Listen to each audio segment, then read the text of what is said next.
June 20. So June 20 பார்த்தீங்கன்னா world refugee டேங்கிறாங்க. So ரெஃப்யூஜிங்கிறது அகதிகள். சில பேர் பார்த்தீங்கன்னா பஞ்சம் பிழைக்கிறதுக்காக வெளிநாட்டில் போய் செட்டில் ஆகிருப்பாங்க, வேலையின் காரணமாக செட்டில் ஆகிருப்பாங்க. சில பேர் போரின் காரணமாக வந்து வெளிநாடுகளுக்கு வந்து போவாங்க.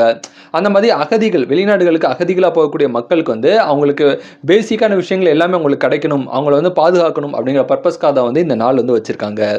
அதே மாதிரி இந்த நாளை பார்த்தீங்கன்னா இன்டர்நேஷ்னல் டென்னிஸ் டேங்கிறாங்க. ஸோ டென்னிஸ்ங்கிறது பார்த்தீங்கன்னா ஒரு அருமையான ஒரு ஸ்போர்ட்ஸ் வந்து சொல்லலாம். ஸோ இந்த ஸ்போர்ட்ஸ் பார்த்தீங்கன்னா ஃபிசிக்கல் ஆக்டிவிட்டிக்கு ஒரு பெஸ்ட் ஒரு ஸ்போர்ட்ஸ் வந்து இந்த டென்னிஸ் ஸ்போர்ட்ஸ் இருக்குது. அந்த ஸ்போர்ட்ஸை விளையாடணும், அந்த ஸ்போர்ட்ஸை அப்ரிஷியேட் பண்ணக்கூடிய விதமாக தான் வந்து இந்த நாள் வந்து இருக்குது. அதுமாதிரி இந்த நாளை பார்த்தீங்கன்னா வேர்ல்டு ப்ரொடக்டிவிட்டி டேங்கிறாங்க. ஸோ ப்ரொடக்டிவிட்டிங்கிறது இருக்கக்கூடிய நேரத்தை சரியான வகையில் யூட்டிலைஸ் பண்ணணும், ஸோ சரியான வகையில் நீங்கள் பயன்படுத்தணும் அப்படிங்கிற பர்பஸ்க்காக தான் வந்து இந்த நாள் வந்து வச்சுருக்காங்க.